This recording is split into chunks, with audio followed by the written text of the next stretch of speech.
Selamat pagi anak-anakku semua. Assalamualaikum warahmatullahi wabarakatuh. Pada kesempatan pagi hari ini kita akan mempelajari yaitu pelajaran khitobah.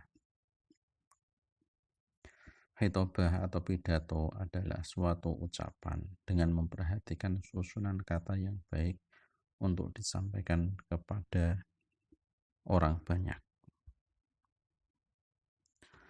Sedangkan metode khitobah itu ada 4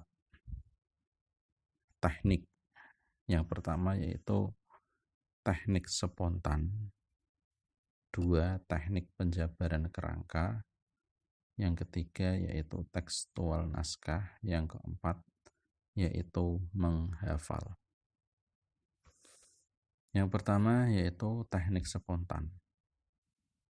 Metode pidato spontan adalah membawakan pidato tanpa persiapan yang mengandalkan pengalaman dan wawasan. Dalam metode ini, pembicara menggunakan cara spontanitas atau improvisasi. Biasanya metode ini digunakan untuk pidato yang sifatnya mendadak dan disajikan menurut kebutuhan saat itu.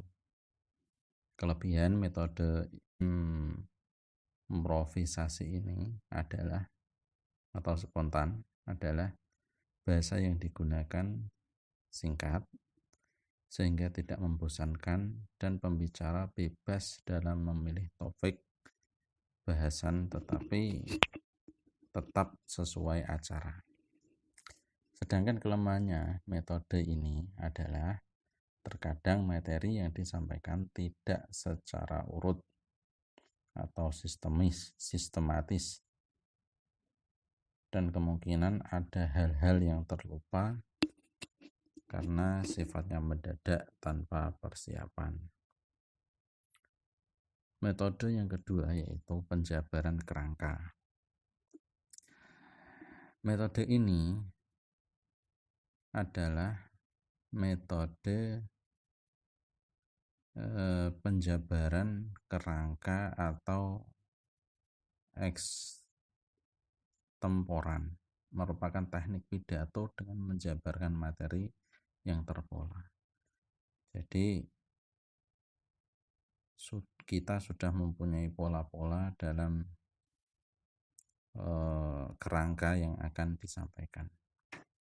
Maksud terpola yaitu materi yang akan disampaikan harus dipersiapkan garis besarnya dengan menuliskan hal-hal yang dianggap penting. Kelebihan metode ini yaitu materi yang disampaikan dapat diungkapkan secara terurut dan sistematis. Sedangkan kelemahan metode ini adalah terlihat seakan-akan kurang siap karena perlu menunduk untuk melihat catatan dari garis besar pidato yang sudah dipersiapkan. Sedangkan metode yang ketiga yaitu metode tekstual atau naskah. Metode ini adalah biasanya metode yang digunakan menggunakan naskah yang telah dibuat sebelumnya. Metode ini biasanya digunakan dalam pidato resmi, di mana pembicara selalu membaca naskah yang telah dipersiapkan sebelumnya.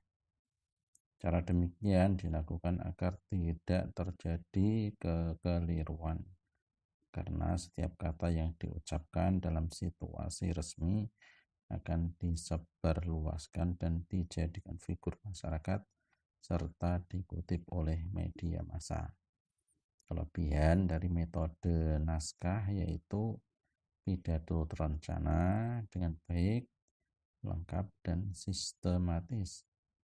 Sedangkan kelemahan metode naskah ini adalah membosankan, terlihat kaku karena mata pembicara selalu melihat kepada naskah. Metode yang keempat yaitu metode menghafal. Metode pidato menghafal yaitu metode menghafal suatu rencana pidato yang telah dibuat sebelumnya. Kelebihan dari metode menghafal adalah melatih daya ingat dan tersusun sistematis. Sedangkan kelemahan dari metode menghafal adalah bila terjadi lupa akan mempengaruhi isi pidato dan mungkin akan mengganggu konsentrasi pendengar.